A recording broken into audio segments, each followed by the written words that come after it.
అందరికీ వందనాలండి. దైవ సేవకులు విజయవాడ మధురా నగరంలో సేవ చేస్తున్న డానియల్ గారి తల్లిగారు గత దినం ప్రభునందు నిద్రించడం జరిగింది. ఆ కుటుంబం కోసం దయచేసి మీ ప్రార్థనలో జ్ఞాపకం చేసుకోండి, మర్చిపోకండి.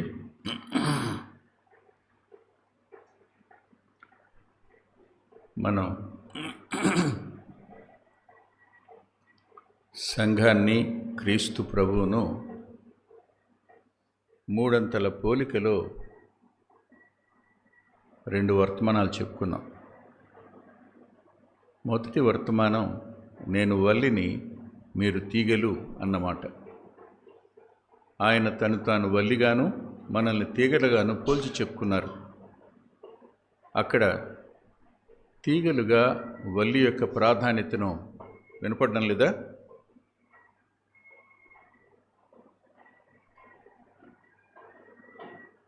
తీగలుగా వల్లికి ఇవ్వవలసిన ప్రాధాన్యతను అధ్యయనం చేశాం. ఆ తరువాత సంఘాన్ని శరీరంతోనూ ఆయన శిరస్సుతోనూ పోల్చుకున్నారు.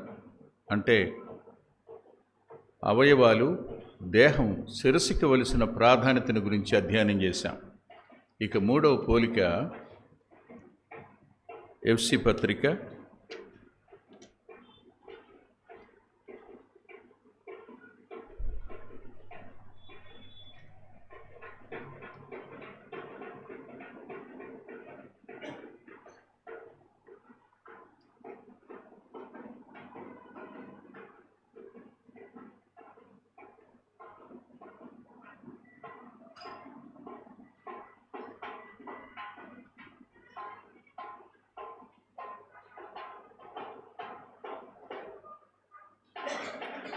5వ అధ్యాయం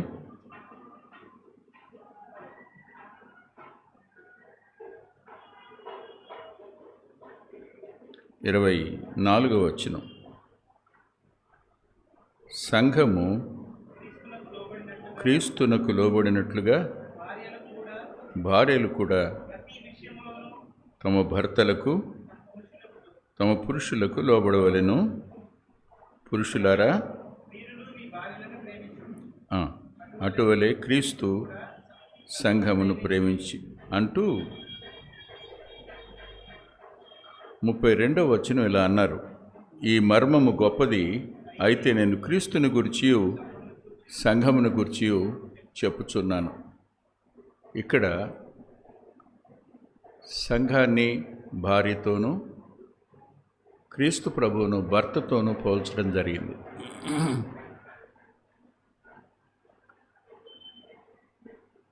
ఈ సందర్భంలో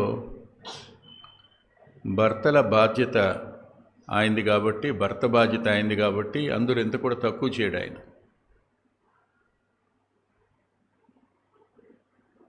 మన బాధ్యతను మనం ఎంతవరకు నిర్వర్తిస్తున్నాం అనేది మనం పరిశీలన చేసుకోవాలి. భార్యలు తమ భర్తల ఎడల ఏమేం చూపించాలో లేఖనంలో చెప్పాడు. 1, మీరు లోబడండి అన్నాడు. మీరు లోబడండి అన్నాడు. చూడండి, అదే ఎఫ్సిలో, భార్యలారా మీ భర్తలకు లోబడండి. ఎలా లోబడాలి? 23లో చెప్పాడు లోబడండి అని, లోబడి ఉండుడి అని. అదే ప్రభు మాట్లాడుతూ సంఘము క్రీస్తునకు లోబడినట్టుగా అన్నాడు. సంఘము క్రీస్తునకు లోబడినట్టుగా అన్నాడు అని ఊరుకోల. ఆ తర్వాత ఏమన్నాడు ఆయన? చూడండి, 33వ వచనం. మెట్టుకు మీలో ప్రతి పురుషుడును భార్య అయితే తన భర్త యందు భయము కలిగి ఉన్నట్లు చూచుకొనవలెను. ఇప్పుడు 2 బాధ్యతలు చెప్పబడ్డాయి సంఘానికి. 2 బాధ్యతలను మనం ఏ మేర నిర్వర్తిస్తున్నాం సంఘంగా ఆలోచించాలి. నేను ఒకటి మాత్రం కొద్ది మేర ఈరోజు చెప్పడానికి ప్రయత్నం చేస్తాను. అదేమిటంటే భయము కలిగి ఉండునట్లు చూచుకొనవలెను. ఈ రోజున విశ్వాసులైన మనలో లేనిదేమిటి? దేవుని భయం.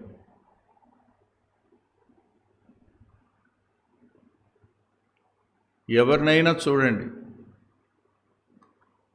దేవుని భయం అనేది లేదని చెప్పుకోవాలి.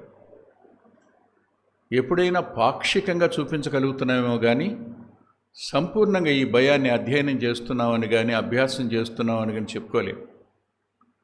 దేవుని భయాన్ని గురించి మనకేం తెలుసు? నేను పాత నిబంధనల నుంచి ఒక వచనాన్ని మీకు చూపిస్తాను, మీరు రండి దయచేసి. ద్వితీయోపదేశకాండం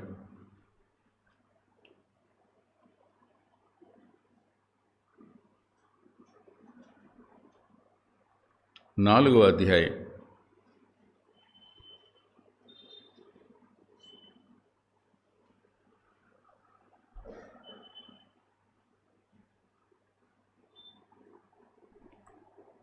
10వ వచనం.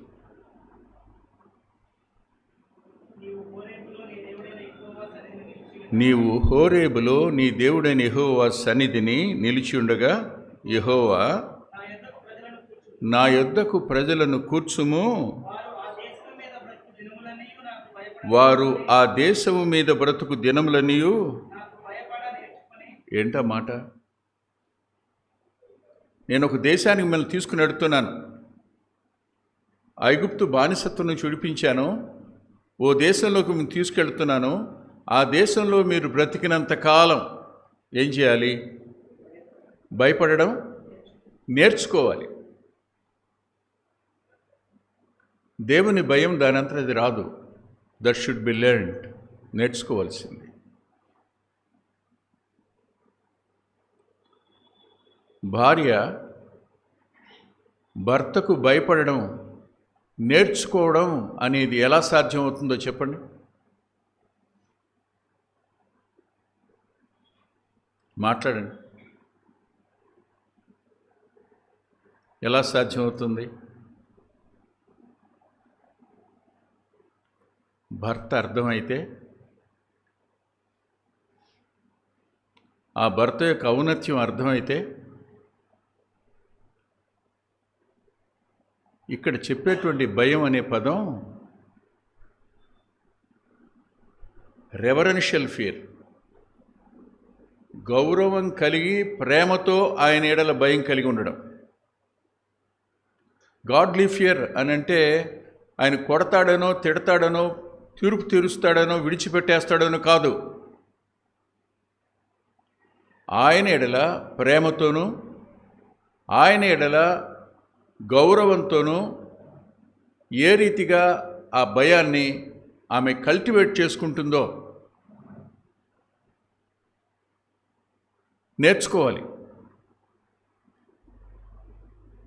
ఇందాక తమ్ముడు కిషోర్ వాక్యం చెప్తూ ముగించలేకపోయినాడు. ఎందుకని?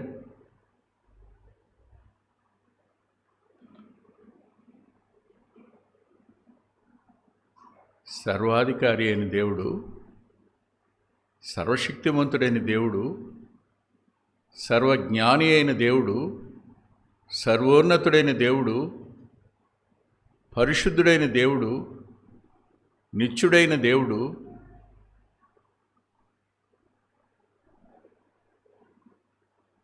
నా నగ్నత్వాన్ని కప్పడానికి తాను శిలువ మీద నగ్నంగా మారిపోయాడు. నూలు పోగు ఆయన దేహం మీద లేదు.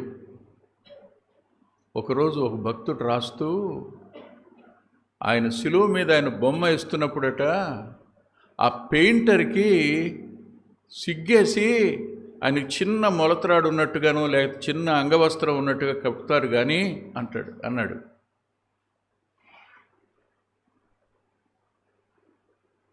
ఏం చూస్తాం మనం అక్కడ? క్రీస్తు ప్రభు యొక్క మంచితనం.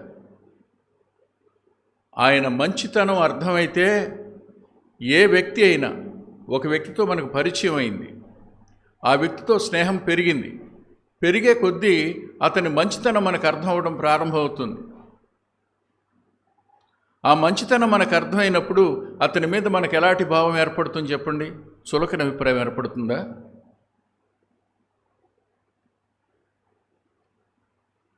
ఆయన ఎంత మంచివాడో, ఎంత త్యాగం చేశాడో, మన కోసం ఏం ఖర్చు చేశాడో అర్థమైనప్పుడు ఆ వ్యక్తి ఎడల మనకు ఏర్పడేది ఏమిటి చెప్పండి? ఇప్పుడు గౌరవం ఏర్పడదా?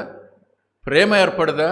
ఈ గౌరవం ప్రేమతో పాటు ఆయన ఎంతైనా గాయపరచడానికి సాహసిస్తాడా? ఆయన బాధ పెట్టడానికి సాహసిస్తామా? ఆయన నొప్పించడానికి ఏమాత్రం ఒక పదమైనా పలుకుతామా? దీన్ని ఏమంటాం? ప్రేమతో గౌరవప్రదమైన భయం ఇది. దీన్ని మనం నేర్చుకోవాలి. దేన్ని బట్టి నేర్చుకోగలుగుతాం? ఎలా నేర్చుకోవడం సాధ్యమవుతుంది? మొదటి మాట చెప్తున్నాను, ఆయన మంచితనం మనకు అర్థమైతే ఖచ్చితంగా దేవుని భయాన్ని మనం నేర్చుకుంటాం. ఆయన మంచితనాన్ని గురించి 1-2 మాటలు నేను మీకు చూపిస్తాను, దయచేసి చూడండి. సమూయేలు మొదటి గ్రంథం 12వ అధ్యాయం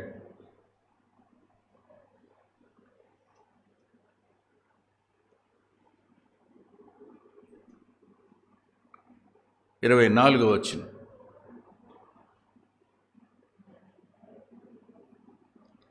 ఆయన మీ కొరకు, సమూయేలు మొదటి గ్రంథం 12వ అధ్యాయం 24వ వచనం. తప్పు చెప్పానా? సమూయేలు మొదటి గ్రంథం 12వ అధ్యాయం 24వ వచనం. ఆయన మీ కొరకు ఎన్ని గొప్ప కార్యములు చేసెనో అది మీరు తలంచుకొని. ఆగండి. ఏం జరిగితే భయం వస్తుంది? భక్తి నుండి భయాన్ని వేరు చేసిన ప్రమాదమే. భయం లేని భక్తికి విలువ లేదు. భయాన్ని ఎక్కడ నేర్చుకుంటాం? ఆయన మన ఎడల చేసిన గొప్ప కార్యాలు. ఎవరి ఎడల? సమూయేలు ఇశ్రాయేలుతో మాట్లాడుతూ అన్న మాట ఏమిటంటే, ఆయన మీ ఎడల ఎలాంటి గొప్ప కార్యాలు చేశాడు తలుచుకోండి ఒకసారి. Remember them.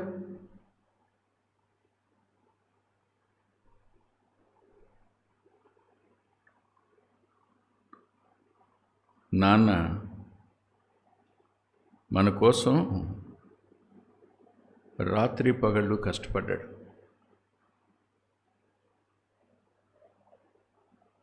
చలి చూడలా, ఎండ చూడలా, వాన చూడలా.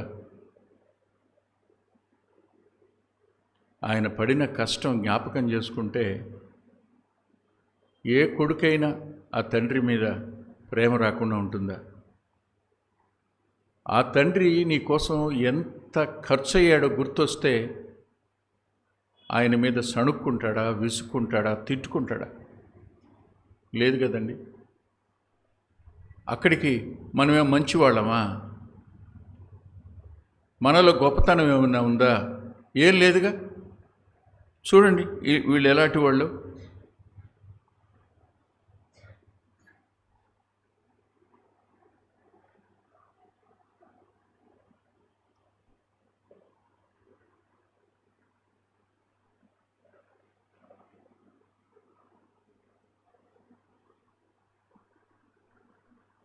ఎనిమిదవ వచనం చూడండి. యాకోబు ఐగుప్తునకు వచ్చిన పిమ్మట మీ పితరులు యెహోవాకు మొరపెట్టగా ఆయన మోషే అహరోనులను పంపినందున వారు మీ పితరులను ఐగుప్తుల నుండి తోడుకొని వచ్చి ఈ స్థలమందు నివసింపచేసిరి. అయితే ఏం జరిగింది?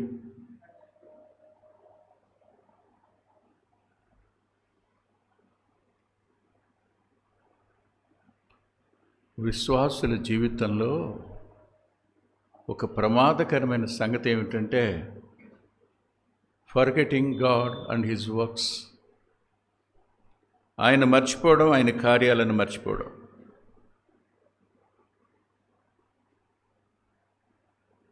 మనకు మన కష్టాలు గుర్తొస్తాయి, మన శత్రువులు సంతోషించటం ఓర్చుకోలేం. మన శత్రువు నష్టపోతే సంతోషిస్తాం, ఇది మన నైజం. కానీ ఐగుప్తు నుంచి తీసుకొని వచ్చి ఒక దేశాన్ని ఇచ్చాక వారు ఆయనను మర్చిపోయారు. మర్చిపోవడం కాదు, మర్చిపోవడానికి నిదర్శనం కూడా అక్కడ రాస్తుంది. చూడండి, మీరే చదువుకోండి ఏమైందో. ఆయన వారిని హాసోను యొక్క సేనాధిపతి అయిన సిసిరా చేతికిని, ఫిలిస్తీయుల చేతికిని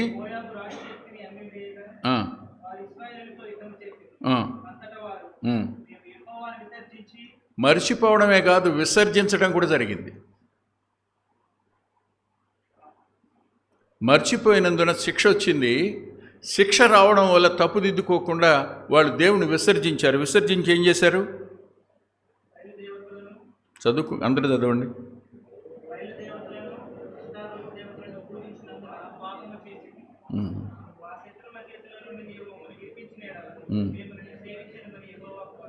మళ్ళీ ఏడవటం మొదలుపెట్టారట. ఐగుప్తులో ఏడ్చారు, మళ్ళీ ఇక్కడికి వచ్చిన తర్వాత మళ్ళీ ఏడ్చారు. తప్పే, మంచివాళ్ళమా? మర్చిపోయిన వాళ్ళం, విసర్జించిన వాళ్ళం. అది మన స్టేటస్, అది మన కండిషన్, అది మన దౌర్భాగ్య స్థితి. మంచి అన్నది కొంచెమైనా నీలో నాలో లేదు. మంచి ఉన్నదని చెప్పుకోవడానికి ఏ ఆస్కారం లేదు. ఒక వ్యక్తిని గురించి మంచి ఆలోచిస్తున్న క్షణంలోనే అతని గురించి ఎవరైనా ఒక మాట చెప్తేనో, మనకేదైనా గుర్తొస్తేనో వెంటనే వచ్చిన మంచి ఆలోచన ప్రక్కన పెట్టేస్తాం. అతనికి నష్టం కలగాలని కోరుకుంటాం. అది మనం మంచివాళ్ళని ఎలా చెప్పగలం? ఐగుప్తుకు వచ్చాక మర్చిపోయారు. ఐగుప్తు నుంచి ఇశ్రాయేలు కనాను దేశానికి వచ్చాక మర్చిపోయారు. మర్చిపోయిన తరువాత దేవుడు వారికి శిక్ష విధించాడు. శిక్ష విధించినప్పుడు విసర్జించారు. విసర్జించినప్పుడు శత్రువుల యొక్క బలం పెరిగింది. వారు తట్టుకోలేక మొరపెట్టారు. మొరపెడితే ఏం చేశాడు ఆయన? చూడండి తర్వాత ఏం చేశాడు. యెహోవా యెరుబ్బయలును, బేదానును, యెఫ్తాను, సమూయేలును పంపి నలుదిశలా మీ శత్రువుల చేతిలో నుండి మిమ్మల్ని విడిపించినందున మీరు నిర్భయముగా కాపురం చేస్తున్నారు. మళ్ళీ నన్ను అడుగుతున్నావు నువ్వు అని అలా కొట్ల, ఒక దెబ్బ కొట్ల. ఏం చేశాడు? పంపించాడు. నలుదిక్కుల నెమ్మదినిచ్చాడు. అప్పుడు నహషును చూశారట వీళ్ళు. నహషును చూసి మాకు కూడా ఒక రాజు ఉంటే బాగుండే అనుకున్నారంట. ఇప్పుడు చెప్పండి, మర్చిపోయారు, విసర్జించారు, త్రోసివేశారు. ఇది కదా మన కండిషను. దేవుని మర్చిపోయిన వాళ్ళం కాదా? దేవుని విసర్జించిన వాళ్ళం కాదా? పరిపాలించకుండా ప్రభువును తోసేసి మన ఇష్టానుసారమైన వాడిని మనకు ప్రభుకి ఏర్పాటు చేసుకున్న వాళ్ళం కాదా మనం?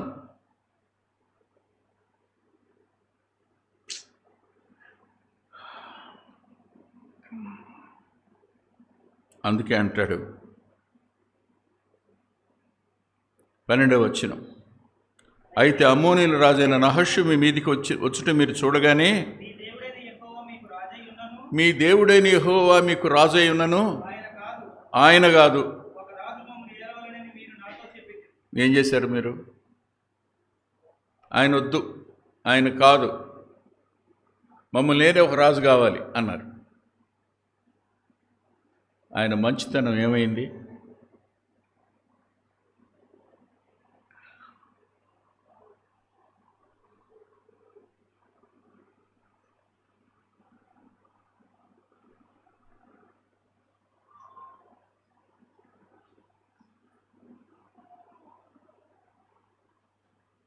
ఇరవై వచనం చూడండి.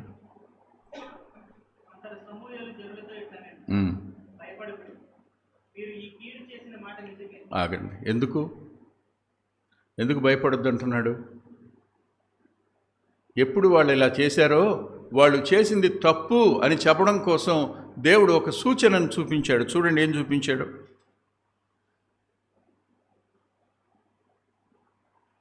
17వ వచనం. గోధుమ కోతకాలం ఇదే కదా, మీరు రాజును నిర్ణయింపమని అడిగినందు చేత యెహోవా దృష్టికి మీరు చేసిన కీడు గొప్పదని మీరు గ్రహించి తెలుసుకొనుటకై యెహోవా ఉరుములను వర్షమును పంపునట్లుగా నేను ఆయనను వేడుకొనుచున్నాను. సమూయేలు యెహోవాను వేడుకున్నప్పుడు యెహోవా ఆ దినమున ఉరుములను వర్షమును పంపగా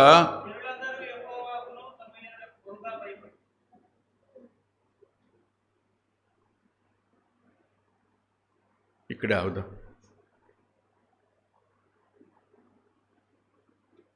దేవుని కోపం, దేవునికి విరోధంగా ఆయన ఏర్పరచుకున్న ప్రజలు చేసిన తప్పు.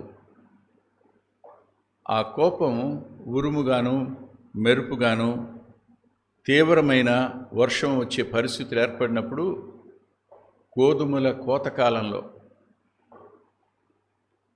ఇప్పుడు తుఫాన్ రాబోతుంది అనగానే రైతుల గుండెల్లో రైళ్లు పరిగెత్తుతున్నాయి. ఇప్పుడు 10% కూడా కాలే ఇంకా కోతలు. ఎప్పుడు వచ్చి పడిపోతుందో తెలీదు అనే భయం ఉందనుకోండి, ఏం చేస్తారు? భయపడరా? గిలగిల్లాడిపోరా? వాళ్ళు భయపడి సమూయేలుని అడిగారు, అయ్యా ఆ పంట సర్వనాశనం అయిపోద్ది, తర్వాత ఏమొస్తుంది? మా కరువు వస్తుంది, దయచేసి అడిగితే అప్పుడు అన్నాడు, అడుగుతాను. చూడండి ఇప్పుడు 20వ వచనం. భయపడొద్దు, ఈ కిడు చేసిన మాట నిజమే, అయినను యెహోవాని విసర్జింపకుండా ఆయనను అనుసరించుచు పూర్ణ హృదయంతో ఆయన్ని సేవించండి. ఆయనను విసర్జించుకుడి. ఆయనను విసర్జించువారు ప్రయోజనము మాలిన వారై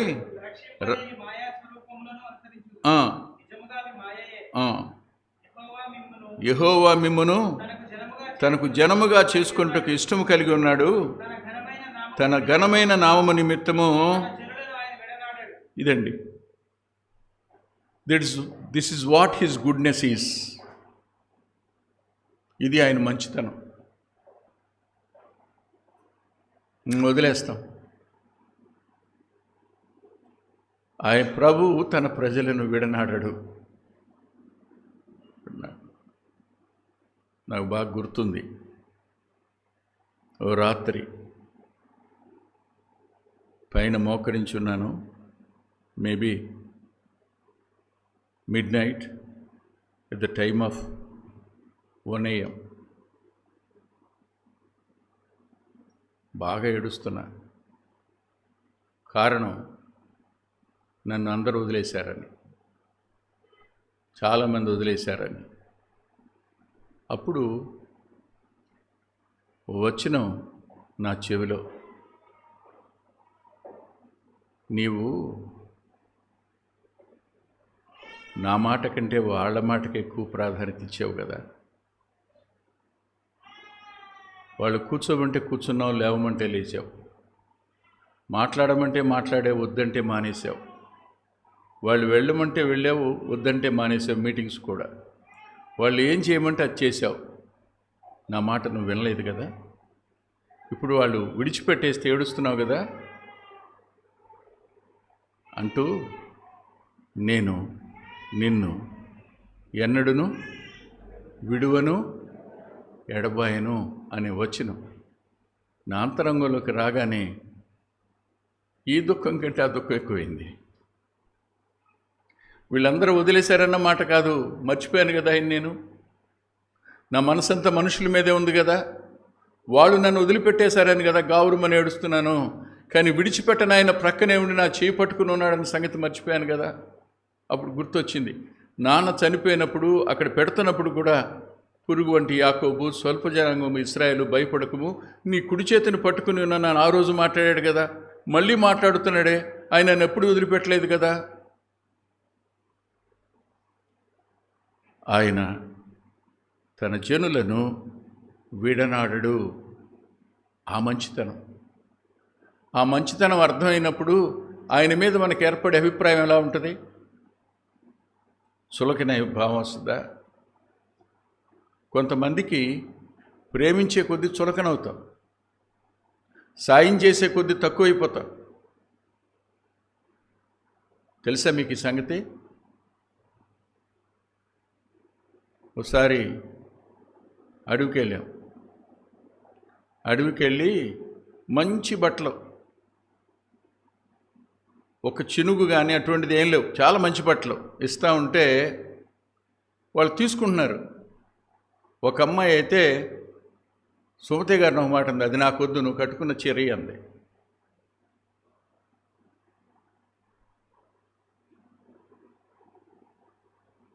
చేతిలో ఉన్నది కాదు, నీ ఒంటి మీద ఉన్నది నాకు ఇవ్వు అని అడిగింది. సరేనని ఆమె ఆ లోపలికి వెళ్ళి ఆ చీర తాను కట్టుకుని తన చీర ఆమెకి ఇచ్చింది. వాస్తవం చెప్పిన మన చెడ్డతనం ఆయన ప్రాణాన్ని బలికోరింది. మన పాపం ఆయన చావుకు కారణమైంది. ఆయన మంచితనం మన స్థానంలో మన ఉగ్రతను భరించి, మనం పొందవలసిన ఉగ్రతను భరించి, మనం పొందవలసిన మరణాన్ని భరించి, మనం పొందవలసిన శిక్షను భరించింది. That is his goodness.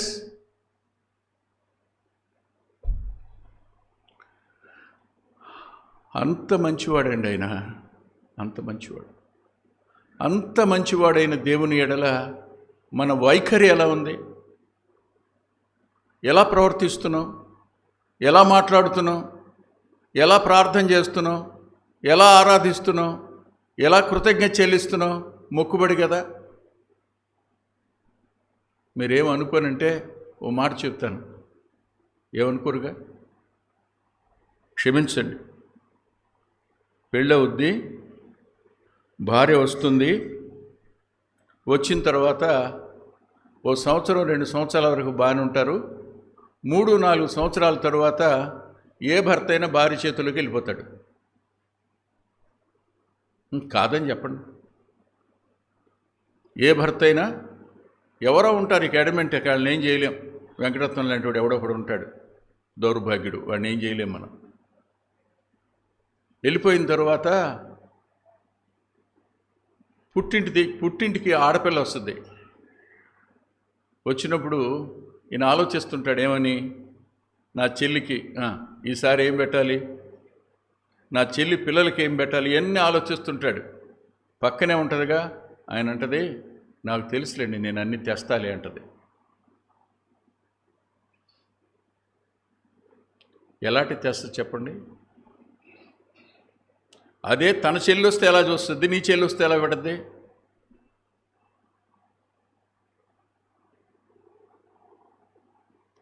ఆ ఇంటి మంచితనం తెలుసు, ఆడపడుచు యొక్క మంచితనం కూడా తెలుసు. అయినా ఆమెకిచ్చే గౌరవం ఏపాటిది? ఒక్కసారి వస్తుందండి సంవత్సరానికి, 2 సార్లు వస్తుందండి, అంతకుమించి రాదు కదా ఇంటికి. కానీ ఎల్లప్పుడూ మనల్ని విడువని వాని ఎడల మనం చూపించేటువంటి కృతజ్ఞత, అది గౌరవప్రదమైన కృతజ్ఞతేనా? ప్రేమగల కృతజ్ఞతేనా? భయంతో కూడిన, పరిశుద్ధమైన భయంతో కూడిన కృతజ్ఞతేనా? ఆలోచించండి. మనం ఆరాధించాం కదా, ఏమని ఆరాధించాం? ఎలా ఆరాధించాం? ఆ ఆరాధనలో కృతజ్ఞత ఉందా? ఆ ఆరాధనలో దేవుని ఎడల ప్రేమ ఉందా? ఆ కన్నిటిలో దేవునికి మనం చెల్లించేటువంటి స్తుతి సంపూర్ణమైందేనా? నో. మనం భయం కలిగి ఆరాధించటంలా, భయం కలిగి కృతజ్ఞత చెల్లించటంలా, భయం కలిగి ప్రార్థించటంలా ఆయన మనకు చులకనైపోయి, ఆయన మనకు తేలికైపోయి చెయ్యికి ఏం చేస్తాడయ్యా? ఈ భావం కదా. ఆయన ఎవరో అర్థమైందా? ఆయన మంచితనం అర్థమైతే ఏ వ్యక్తి అయినా ఆయన గౌరవించకుండా ఉంటాడా? ఆయన ఎడల భయం కలిగి ఉండకుండా ఉంటాడా? ఇక్కడే మరో మాట కూడా నేను మీకు చూపిస్తాను. ఆయన మంచితనం అర్థమైంది కదా. 2వది చూడండి, 130వ కీర్తన.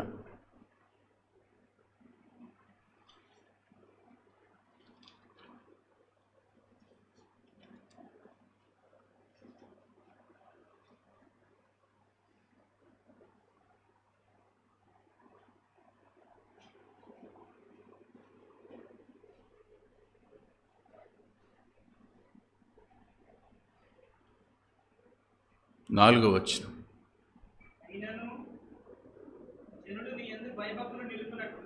ఆయనను జనులు నీ యందు భయభక్తులు నిలుపునట్లు ఏం దొరుకుతుంది ఆయన దగ్గర? మర్చిపోయారు, విసర్జించారు, త్రోసివేశారు. ప్రతిసారి ఏం దొరికింది వాళ్ళకి అక్కడ? క్షమాపణ.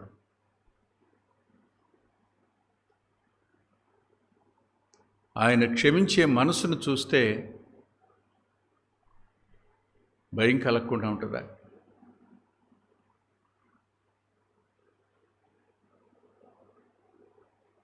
ఆయన క్షమాపణ యొక్క ఔన్నత్యం అర్థమైతే ఆయనకు భయపడకుండా ఉంటామా?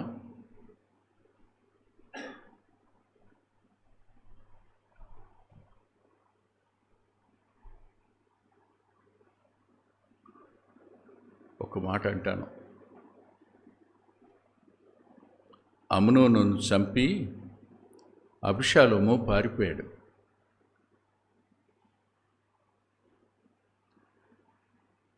అబ్షాలోముని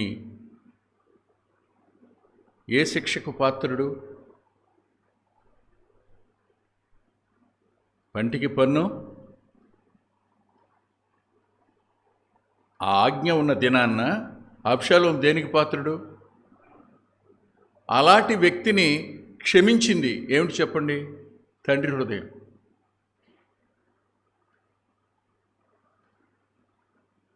forgiveness is against to the law. మర్చిపోకండి. ఇప్పుడు క్షమాపణ అనేది ధర్మశాస్త్రానికి పూర్తిగా భిన్నమైంది. ధర్మశాస్త్రం శిక్షించంటుంది, కృప క్షమించంటుంది. కృపచేత అతను క్షమించబడ్డాడు, నువ్వు నేను క్షమించబడ్డాం. కానీ అబ్షాలోముకు దావీదు మీద ఇసుమంతైన ప్రేమ పుట్టిందా? తండ్రి ప్రేమను, తండ్రి క్షమాపణను సులకనగా ఇచ్చాడు, తిరగబడ్డాడు ఆయన ప్రాణం తీయడానికి. Are we not such people? Are we not modern Absaloms towards heavenly father? చెప్పండి. మనం నవీనమైన అబ్షాలోములో ఆయన ప్రేమను, ఆయన క్షమను సులకనగా ఎంచి పాపం చేయడానికి, ఆయన్ని గాయపరచడానికి, అవసరమైతే ఆయన స్థానంలో కూర్చుని తీర్పులు తీర్చడానికి మనం సిద్ధపడతాం. వచ్చిన ప్రతివాడిని కౌగులించుకుని అంటాడు, నేనే గనక న్యాయాధిపతిగా ఉంటే నీకు ఖచ్చితంగా న్యాయం తీరేది అంటాడు, న్యాయం జరిగేది అంటాడు. అంటే అర్థం ఏంటి? మా నాన్న స్థానంలో నేనుంటే. ఎంతోమంది నేటి దినాన్న ఇలాంటి దౌర్భాగ్యకరమైన స్థితిలోకి వెళ్ళిపోయిన వాళ్ళ. దుఃఖంగానే ఉంది, బాధ కలుగుతూ ఉంది, కానీ నిస్సహాయంగా చూడడం తప్ప ఏమీ చేయలేము. భయభక్తులు నిలపడానికి క్షమాపణ. మర్చిపోకుండా మాట.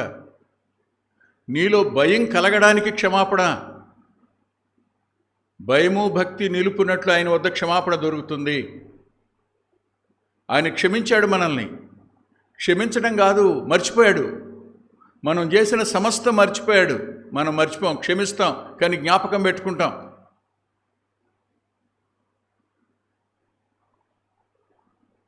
నాలో నాకు అత్యధికంగా దుఃఖం కలుగు చేసే కొన్ని సంగతులు ఉన్నాయి.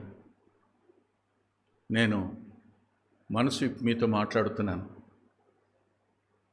నన్ను బాధ పెట్టిన వాళ్ళని, కుటుంబానికి నష్టం కలుగు చేసిన వాళ్ళని, సేవకు నష్టం కలుగు చేసిన వాళ్ళ మీద కష్టం పెట్టుకొని క్షమిస్తా. వాళ్ళ మీద ఏ ద్వేషం పెట్టుకోకుండా నన్ను ఉంచమని అడుగుతాను. కానీ ఎప్పుడో అర్ధరాత్రి గబాలను ఎవరో గుర్తొస్తారు. అక్కడి నుంచి ఆలోచన ఆ వ్యక్తుల మీదకి వెళ్ళినప్పుడు గాయం రేగుద్ది. రేగినప్పుడు లేచి కూర్చుంటాను. కూర్చుని ఇలా అనుకుంటాను, ప్రభువా, ఎంత నష్టం కలుగు చేశారు వాళ్ళు, ఎంత బాధ పెట్టారు వాళ్ళు, ఎంత వేదన కలుగు చేశారు వాళ్ళు. కానీ నేను నోరు తెరిచి ఎవరిని ఒక మాట అనలేదు కదా అంటాను. కాసేపటికి సిగ్గు అనిపిస్తుంది. క్షమించింది ఎక్కడ? ఆయన శిష్యులకు ప్రార్థన నేర్పుతూ ఏమంటాడు? ఆయన మిమ్మును క్షమించినట్టు ఆయన క్షమించాడు అంటే మర్చిపోయాడు. కానీ మనము క్షమిస్తాం, మర్చిపోం. మీకు తెలుసా, మా మామగారికి నా మీద కష్టం, మా మామగారి మీద నాకు కష్టం. మా మామగారికి నా మీద ఉన్న కష్టం ఏంటయ్యా అంటే, నేను మా అమ్మ లాంటి వాడిని అని. అమ్మ చాలా స్ట్రిక్ట్గా ఉంటుంది కదా,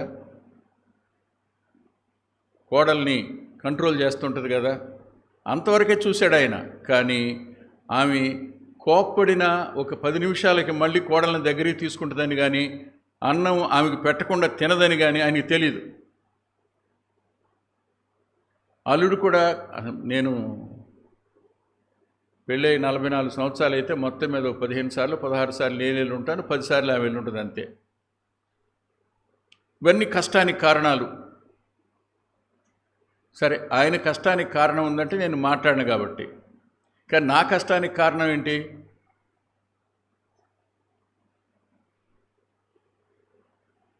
ఆయన అడిగాడు, బాబు ఏం కావాలి మీకని. ఏం వద్దులేండి అన్న. కాదు ఏం కావాలి చెప్పండి, ఏం కావాలి చెప్పండి అన్నాడు. నాకేం దొయ్యలా. మామగారు అడుగుతున్నారు. పెళ్లి రోజు నేనే పెట్టా, నా పెళ్ళికి డేట్ నేనే పెట్టా, మంగళవారం అమావాస్య రోజు. అంత తలతెక్క వ్యవహారం కదా. నేనన్నాను, అంత బలవంతం చేస్తున్నాడు కదా అని ఏదైనా వాచ్ కొనండి అన్న. వాచ్ కొనండి అన్న. ఏ వాచ్ కొన్నాడు తెలుసు మా మామగారు? ఎలక్ట్రానిక్ బ్లాక్ వాచ్ ఉంటే చూడు, ఎంత ఉంటుంది అది? అల్లుడికి పెట్టే వాచ్. అతను పెట్టకపోతే ఎవడడిగాడు? అయిపోయిన తర్వాత పెళ్ళైన 2వ రోజున నేను బయటికి వెళ్తా ఉంటే వాళ్ళ రిలేటివ్ ఒకడు ఉన్నాడు స్లాటర్పేటలో. వాడు కనపడి అన్నాడు, నిన్నటిదాకా నేను ఇది పెట్టుకున్నాను అన్న అన్నాడు.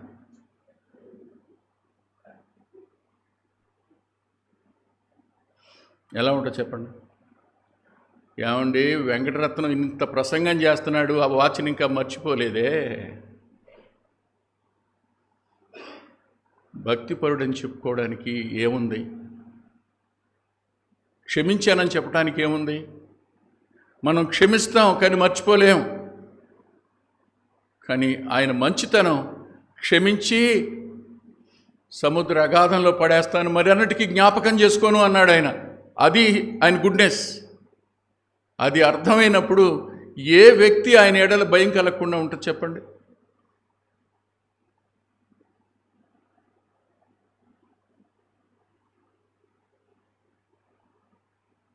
మనం భయాన్ని నేర్చుకోవట్లే. ఆయన మన నిమిత్తం తన సమస్తాన్ని దారపోశాడు. ఆయన మనల్ని క్షమించాడు. ఆయన మంచితనం మనకు తెలుసు, ఆయన క్షమాపణ మనకు తెలుసు. కానీ ఆయన ఎడల భయాన్ని మనం నేర్చుకోవడంలా. ఇదంతా భయాన్ని నేర్చుకోవడం కోసమే అనే సత్యాన్ని మనకు తెలియదు అసలు. ఆయన మంచితనం చూపించాడు భయభక్తులు నిలపడానికి, క్షమాపణ చూపించాడు భయభక్తులు నిలపడానికి, భయాన్ని నేర్చుకోవడానికి.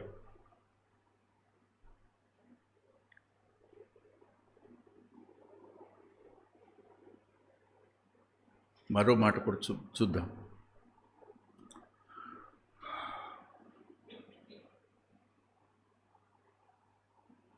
యెహోషువ గ్రంథం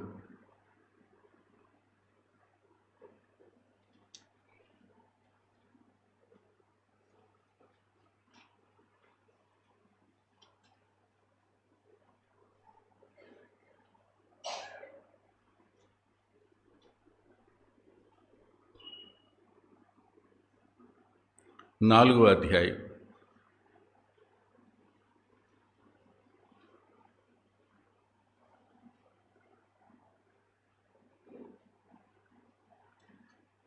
ఇరవై 21వ వచనం నుంచి 24వ వచనం వరకు.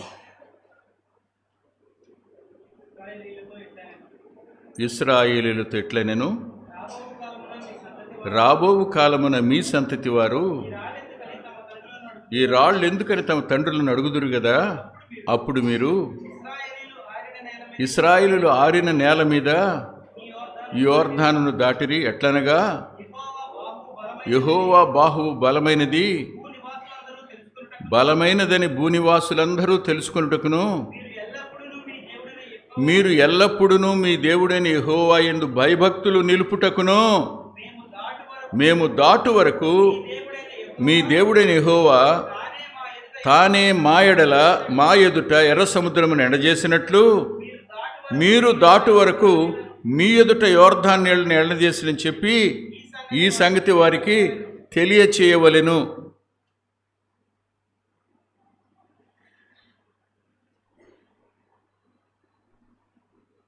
తరాల వెంట తన కార్యాన్ని చాచిన తన బాహుబలాన్ని చూపిస్తున్న దేవుడు ఆయన.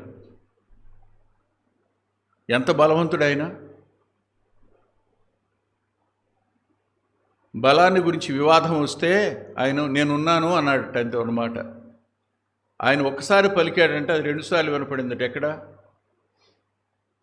అంటే ఆయన పలికితే అనంత విశ్వం ప్రతిధ్వనిస్తుంది, అంత బలవంతుడు ఆయన. ఈ రాళ్ళు ఎందుకని మీ పిల్లలు అడిగితే చెప్పండి, ఐగుప్తు నుంచి విడిపించేటప్పుడు ఎర్ర సముద్రాన్ని పాయలు చేశాడు, ఐగుప్తు యొక్క బలాన్ని ఎర్ర సముద్రంలో అణిగిపోజేశాడు.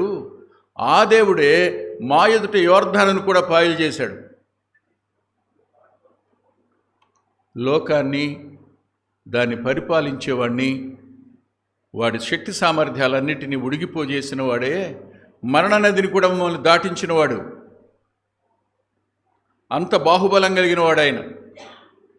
అలాంటి దేవుడు మా ముందు చేశాడు, మీ ముందు కూడా చేశాడు. అందుకని మీరు ఈ దేశంలో నివసిస్తున్నారు అని గుర్తుగా ఎక్కడ యాజకులు నిలబడ్డారో అక్కడి నుంచి 12 రాళ్ళు తెచ్చి బయట పెట్టండి అని చెప్పాడు. ఎందుకట? భయభక్తులు నేర్చుకునేటట్లు. ఆయన మన జీవితంలో చేసిన కార్యాలను జ్ఞాపకం చేసుకోండి.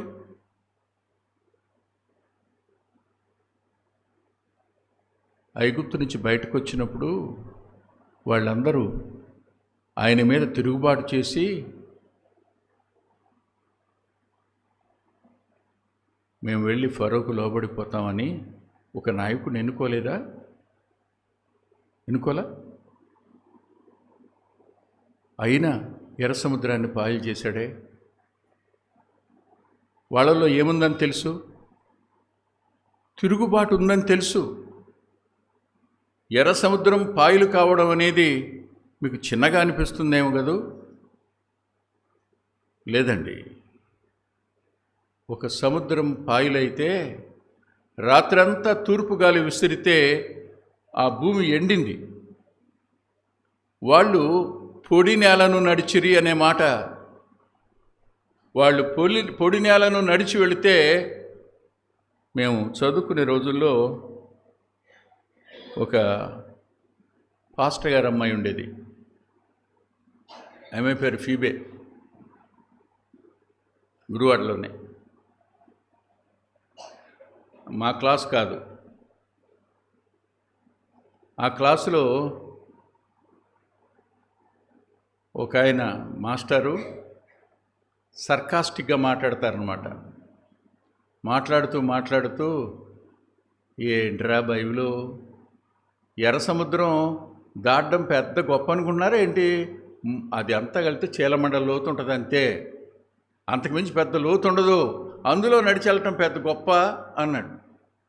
ఇవి నిలబడి, మాస్టరు చీలమండల లోతులోనే ఐగుప్తు సైన్యం అంతా చచ్చిపోయిందండి అని అడిగింది.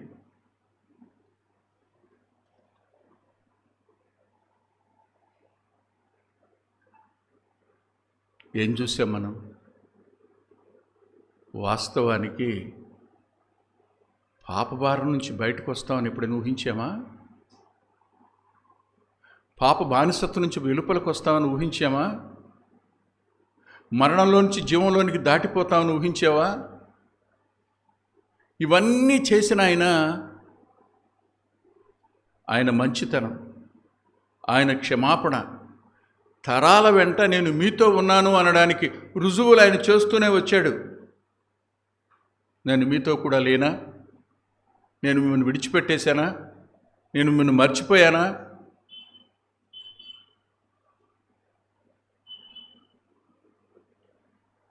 మీరు ఆత్మీయ పాఠాలు అనే పుస్తకం చదువుతారుగా. ఆ పుస్తకంలో నా శక్తిహీనత, నా బలహీనత, నా చేతగానితనం, నా ఓటములన్నీ ఉంటాయి ఆ పుస్తకంలో. అన్నీ అవే.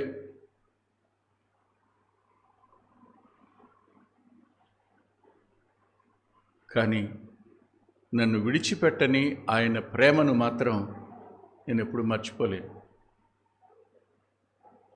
నా జీవితంలో కార్యం చేశాడు, నా కొడుకు జీవితంలో కార్యం చేశాడు, రేపు నా పిల్లల జీవితంలో కార్యం చేసే దేవుడు ఆయన. చేయకుండా ఉండడం. తరాల వెంట మనం ఆయన్ని నమ్ముకున్న కారణం చేత ఎర్ర సముద్రాన్ని పాయలు చేసిన వాడే మీరు నమ్మరేమోనని యోర్దానును మీ కళ్ళ ముందు పాయలు చేశాడు. ఆయన శక్తిమంతుడైన దేవుడు. తిరుగుబాటు చేసిన వారి మీద కూడా తన కృపను కనపరిచిన దేవుడు. ఆయన కృప తరతరములు ఉండును అనే మాట. ప్రస్తుతానికి దుఃఖం ఉండొచ్చు, ప్రస్తుతానికి బాధగా ఉండొచ్చు, ప్రస్తుతానికి అడ్డంకంగా కనిపించవచ్చు, కానీ కృపను ఆయన చూపక మానలేని దేవుడు. అలాంటి దేవుణ్ణి మనం ఎలా చూస్తున్నాం?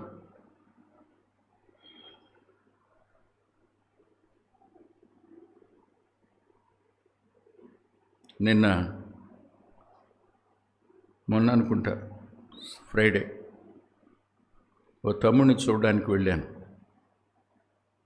వెళ్ళినప్పుడు నేను అక్కడ దుఃఖపడలేదు, కానీ తర్వాత నిజంగా దుఃఖం వచ్చింది. ఎందుకంటే అన్నయ్య బ్లడ్ కావాలన్నారు, నేను నా బ్లడ్ ఇచ్చాను, బ్లడ్ తీసుకుని వాళ్ళకి ఎక్కించారు, నాకు కళ్ళు తిరిగిపోతున్నాయి, ఏమైపోతా నాకు అర్థం కావట్లేదు, నేను వెళ్ళి అక్కడ పండుకున్నాను, నన్ను ఎవరు పట్టించుకోలేదు, ఫలానా అడిగింది ఏమైంది బాబు అని రక్తం ఇచ్చి వస్తున్నాను అని అంటే ఆమె గబగబా కాఫీ కాసో టీ కాసో ఇచ్చింది అన్నయ్య అన్నాడు. నాకు అనిపించింది ఆ తమ్ముడు బాధలో అర్థం ఉంది, లేకపోలా. రక్తం ఇచ్చిన వ్యక్తికి ఏం చేస్తాం మనం చెప్పండి?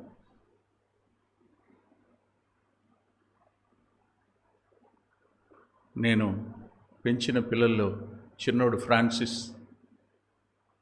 వాడికి డెంగ్యూ వచ్చింది. సెకండ్ టైం వచ్చినప్పుడు డాక్టర్ చెప్పారు, బ్రతకడండి, ప్లేట్లెట్ కౌంట్ శాంతం పడిపోయింది, ఈ బ్లడ్ గ్రూప్ దొరికితే ఆ ప్లేట్లెట్స్ ఇప్పుడు ఎక్కించగలిగితే వితిన్ 1 అవర్లో ఎక్కించగలిగితే బతుకుతాడో లేకపోతే బతకడన్నారు. రాత్రి 12:30 1 అయిపోయింది. నేను, కిరణ్, థామస్ ముగ్గురమే ఉన్నాం అక్కడ హాస్పిటల్ దగ్గర. నాకు తమ్ముడు గుర్తొచ్చి ఫోన్ చేశా, నిద్రలో లేచాడు. ఏంటి అన్నయ్య అన్నాడు. నాన్న ఇలా సంగతి, ఈ బ్లడ్ కావాలంట అంటే వస్తున్నాను ఉండండి అన్నయ్య అన్నాడు. వచ్చాడు, నాది అదే బ్లడ్ అన్నయ్య అన్నాడు. ఇచ్చాడు. బ్లడ్ ఇచ్చిన తర్వాత అతనికి ఏమి ఇచ్చారో తెలుసా? కిరణను థామసు తాగడానికి కూల్ డ్రింక్ ఇచ్చారు. ఎందుకు ఇచ్చారు చెప్పండి? In fear there is gratitude. మన ఎడల ఆయన చూపించిన కృపకు కృతజ్ఞత లేకపోవడం భయాన్ని నేర్చుకోలేకపోవడానికి గల కారణం. ఆ కొంచెం రెస్పెక్ట్, ఆ కొంచెం పట్టింపు ఆ తమ్ముడి ఎడలు చూపించలేదు అన్న మాట అక్కడేమల్లా. తమ్ముడు భుజమే చేసి పోన్లేనా దేవుడు చూసుకుంటాడు అన్నాను, కానీ కారెక్కిన తర్వాత మాత్రం అనిపించింది, తన రక్తం ఇస్తే తను పట్టించుకోకపోవడం అనేది ఎంత బాధాకరం. అతను రక్తం ఇస్తే ఆమె బతికింది, అతను బతికాడు, కానీ ఆయన చనిపోతే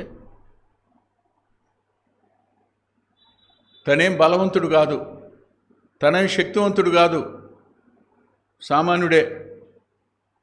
ఆలోచించండి, మన కోసం సర్వస్వాన్ని దారపోసి రిక్తుడయ్యాడు ఆయన, కానీ తన కృపను చూపడం మానలా. మనం మాత్రం ఆయన ఎడలు ఇంత కూడా భయాన్ని కల్టివేట్ చేసుకోవటంలా, భయాన్ని ఎక్సర్సైజ్ చేయట్లా.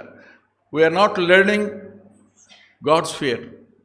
దేవుని భయాన్ని మనం నేర్చుకోవడం మానేసాం. నేర్చుకోవడంలా దేవుని భయం మనకు అక్కర్లా. మనం ఎలా అయినా ప్రవర్తించవచ్చు, ఎలా అయినా మాట్లాడవచ్చు, ఏ విధంగా అయినా చేసేయచ్చు. హద్దు అదుపు లేదు మనకు. దేవుడు ప్రతిదీ చూస్తున్నాడనే స్పృహ లేదు, దేవుడు వింటున్నాడన్న స్పృహ లేదు, దేవునికి లెక్క చెప్పాలన్న స్పృహ లేదు. ఆయన మంచితనం, ఆయన క్షమాపణ, తరాల వెంట ఆయన చూపిస్తున్న కృప మనం భయం నేర్చుకోవడానికి కారణం కావాలి. 4వ మాట చూద్దాం.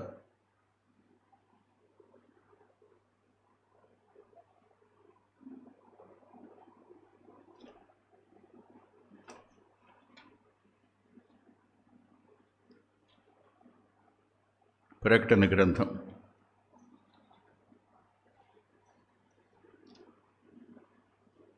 15వ అధ్యాయం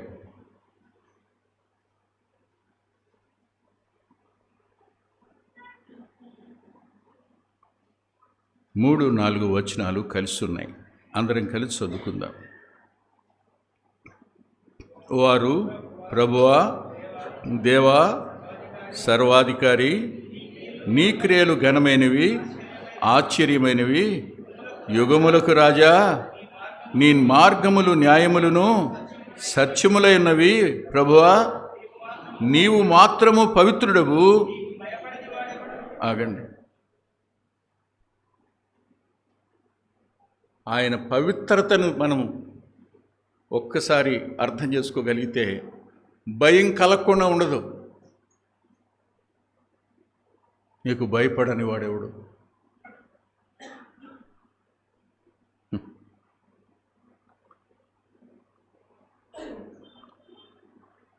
కారులో వెళ్తున్నప్పుడు శ్యామని అడిగాను, అరే నాన్న, ఆయనకు భయపడుట అనుగుణ్యము అనే వచనం ఎక్కడ ఉంటుందో చూడరా అని.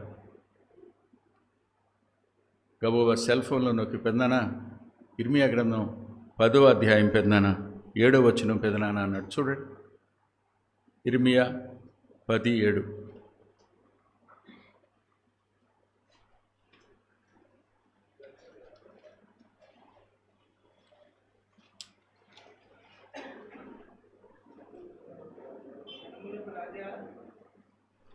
చదువున్నాను. జనములకు రాజా, నీకు భయపడని వాడెవడు? జనముల జ్ఞానులందరిలోనూ వారి రాజ్యములన్నింటిలోనూ నీ వంటి వాడెవ్వడునూ లేడు గనుక నరులు నీకు భయపడుట అనుగుణ్యము. ఇది అండర్లైన్ చేసుకుని వచ్చేవారని చెప్పండి. దీని అర్థం ఏమిటో నాకు మీ హోంవర్క్ ఇది. అనుగుణ్యం అనే తెలుగు పదాన్ని ఎందుకు వాడారో చెప్పండి మీరు నాకు.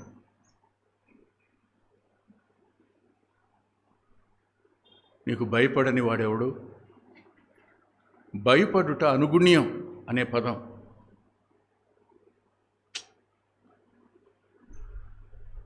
ఏమండి, ఆయన ఎంత పరిశుద్ధుడు చెప్తారా మీరు? ఆయన పరిశుద్ధత ఎంత గొప్పది ఎవరైనా ఎక్స్ప్లెయిన్ చేయగలరా? I am boldly telling that nobody can explain his holiness. Nobody can explain his love. Nobody can explain his forgiveness. Nobody can explain his grace. ఎవడి వల్ల కాదు, ఏ థియోలోజియన్ వల్ల కాదు, 100 సంవత్సరాలు సేవ చేసినా వల్ల కాందది. అరకొరగా అర్థమైతేనే గడగడలాడుతున్నామే. ఆయన్ని యుగాల నుంచి చూస్తున్న దేవదూతలు ఆయన పరిశుద్ధత ముందు ముఖం కప్పుకున్నారు. వాళ్ళు రెక్కలతో, దేహాలు కప్పుకున్నారు. వాళ్ళు 2 రెక్కలతో ఎగురుతున్నారు. నువ్వు ఉన్న చోట మేము నిలబడ్డానికి కూడా అర్హులం కాదయ్యా అని. ఆ దృశ్యం ఆయన పరిశుద్ధతను చూపించే దృశ్యం అది. పరిశుద్ధుడు పరిశుద్ధుడని ముమ్మారు పలికిన దృశ్యం అది. ఆయన పరిశుద్ధత సహజ పరిశుద్ధత. ఆయన పరిశుద్ధత మన వల్లే డిరైవ్డ్ కాదు, ఆపాదించబడిన పరిశుద్ధత కాదది. అంత మాత్రమే కాదు, ఆయన నిన్న నేడు రేపు కూడా పరిశుద్ధుడే. ఎన్నడూ ఆయనలోనికి, అందుకే అంటాడు ఇందాక తమ్ముడు మాట్లాడుతూ కొలసీ పత్రికలకు వచ్చిన నాస్టిసిజంలో ఒక మాట చెప్పాడు కదా, అందులో యోహాను గారు రాస్తూ ఆయనలో చీకటి ఎంత మాత్రమునూ లేదు.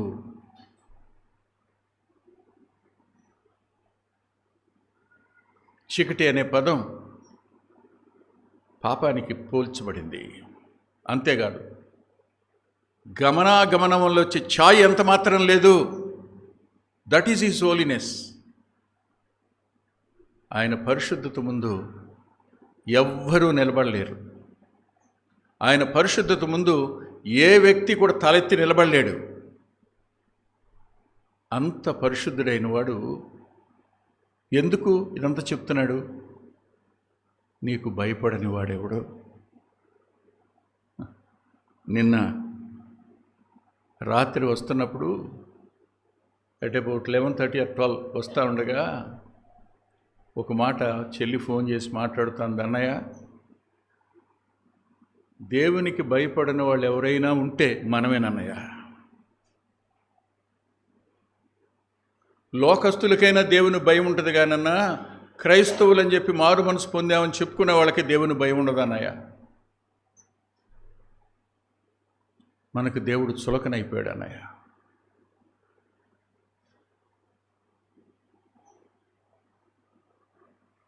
ఎక్కడ నేర్చుకున్నాం?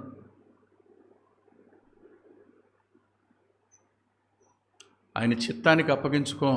చేస్తావా చేయవా అని పోరాడుతాం ఆయన మీద. మనం చెయ్యి అంటాం, అంటున్న వాళ్ళు కనపట్టాలా. So many people are ordering God. మాకు అధికారం ఉందని దేవుణ్ణి ఆజ్ఞాపిస్తున్న వాళ్ళు కనపడటం లేదా? ఏం లేదు వాళ్ళలో. ఆయన మంచితనం అర్థం కాల, ఆయన క్షమాపణ అర్థం కాల, ఆయన కృప అర్థం కాల, ఆయన శక్తి అర్థం కాల, ఆయన పవిత్రత అర్థం కాలేదు వాళ్ళకు. అందుకనే భయాన్ని కొంచెం కూడా నేర్చుకోలేదు వాళ్ళు. మనకుందా భయం?